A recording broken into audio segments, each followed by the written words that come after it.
Hello everyone, this is Garrett here. Today, instead of doing a video game review, I'm going to do something different.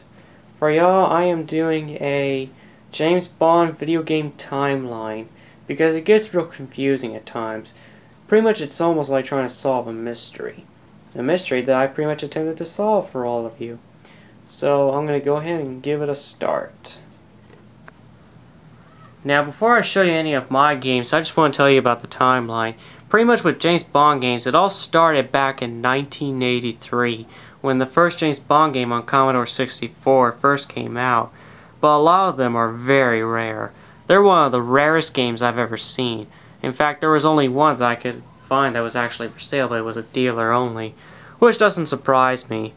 Pretty much James Bond games can be hard to find at certain times.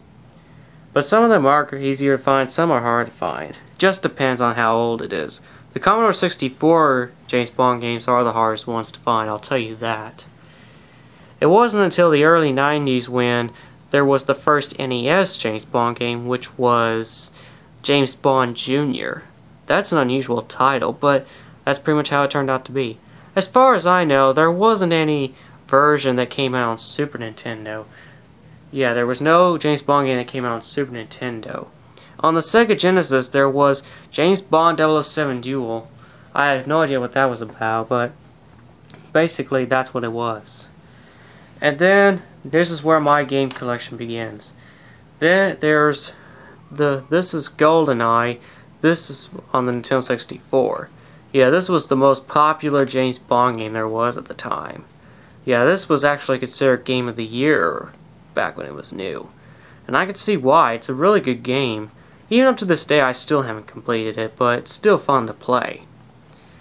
And then the next game is Tomorrow Never Dies. Why it was like this, what I mean by like this is why it was only released on PlayStation. So why was it released on PlayStation only, I have no clue. I thought they would be a Nintendo 64 version, but no, there wasn't. However, The World Is Not Enough had two versions. It was on Nintendo 64 and PlayStation. But part of this was cancelled. And what I mean by that is that this game was intended to be for four versions. There was supposed to be Nintendo 64, PlayStation, PC, and PlayStation 2. I never heard of any games coming out on PlayStation and PlayStation 2. The same game. But for some reason it got cancelled.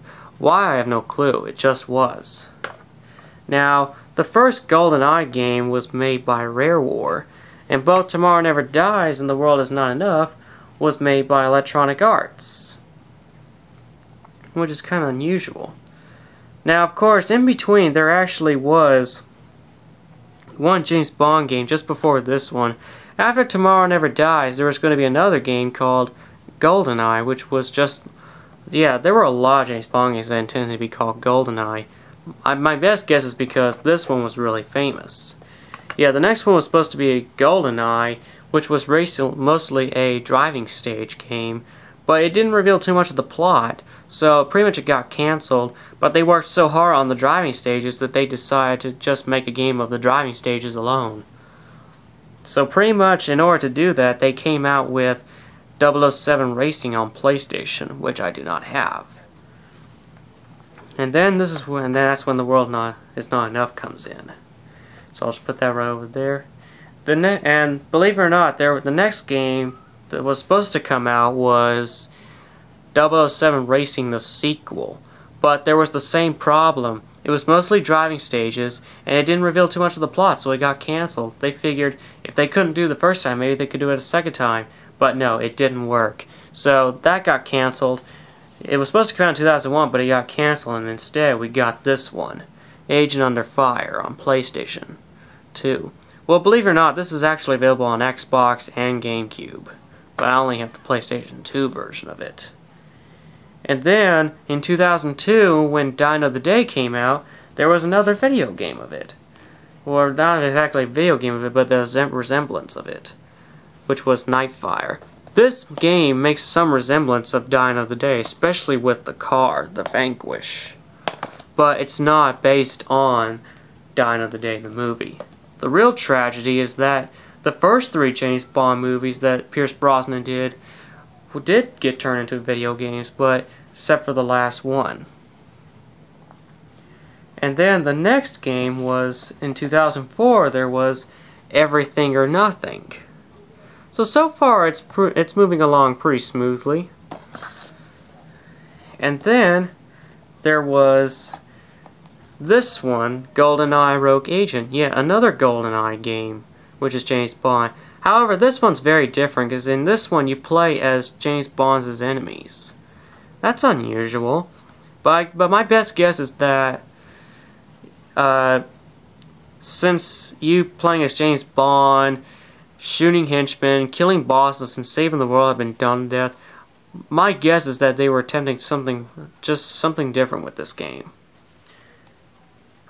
Yeah, that's pretty much my guess on what happened to it. I'm just going to have to place like over it. And then in 2005, there was going to be another James Bond game where it had Pierce Brosnan as James Bond. It was supposed to be called Phoenix Rising, but the problem was that it didn't reveal too much of the plot. So it got canceled, and instead we got this one. Yeah, From Russia with Love. Yeah, they took one of the older James Bond movies and turned that into a video game. As far as I know, they haven't done that with anything else. So I guess they just had to release a James Bond game quickly.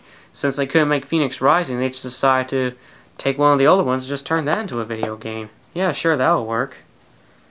And then the next game was supposed to be Casino Royale, but the problem was that it said that it was, as far as I know, it all says that it went 16% over the project. What exactly that means, I have no clue, but that's what it said.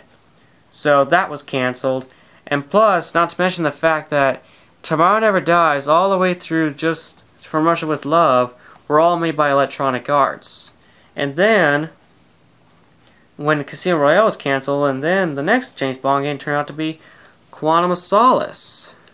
And these were made by Activision. The rest of them are made by Activision, which is unusual. So, but in this game, they give you footage of not only Quantum of Solace, but also Casino Royale. Gameplay of Casino Royale as well. So that's kind of nice, just to kind of give us the game that was never released. The next game was supposed to be called, what is it? Hang on, I thought I memorized it, but as it turns out, I haven't. I think it's like called Resisco or something like that. Resisco, okay, sorry. I'm sorry for messing this video up for like that. The next James Bond game was supposed to be Resisco. However, and in fact it was supposed to be a prequel to one of the next James Bond games I'm going to show you. But the problem was that it really didn't have too much of the plot. I mean, it's just, if they did turn to a game, you would barely be able to know the plot. It was just not too understandable.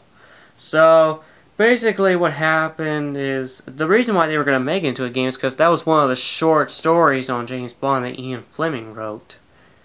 But of course it all got cancelled. And this is what happened. And everything I told you is what had happened.